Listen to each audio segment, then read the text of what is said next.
जय हो भोजपुरिया समाज कैसन बानी रहुआ लोग। तो दोस्तों, भोजपुरी के सुपरस्टार और गायक अरविंद अकेला कल्लू लेके आ रहे हैं आप सभी के बीच में एक बहुत ही धमाकेदार और ब्लास्ट सॉन्ग।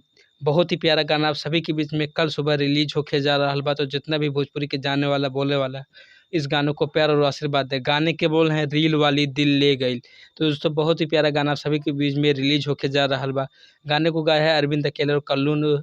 तो दोस्तों, ये भोजपुरी का लोकगीत है। दोस्तों, आप सभी के बीच में ये गाना कल सुबह 3 सितंबर को सुबह 6 बजे world wide record official YouTube channel से रिलीज़ किया जाएगा। तो दोस्तों, ये गाना वीडियो सॉन्ग रिलीज हो रहा है। तो दोस्तों, ज़्यादा से ज़्यादा इस गाने पे रील बनाएं। रील वाली दिल ले गए। तो दोस्तों, इस गाने पे ज़रूर रील बनाएं और गानों को एक सुपर डुपर एक बहुत बड़े मुकाम तक ले जाएं।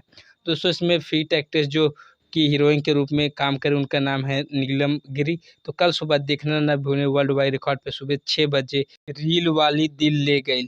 तो दोस्तों, मैं मिलता हूँ नई वीडियो में। तो दोस्तों, जितने भी अरविंद अकेला का लुक फैन है भोजपुरी म्यूजिक चैनल को सब्सक्राइब कर लीजिए, क्योंकि अरविंद अकेला जुड़ी हर खबर सबसे पहले आपको इस चैनल पे मिलेगी। फटाफट सब्सक्राइब कर रहे हैं भोजपुरी म्यूजिक चैनल पाएं, भोजपुरी से स्टार से जुड़ी हर खबर सबसे पहले।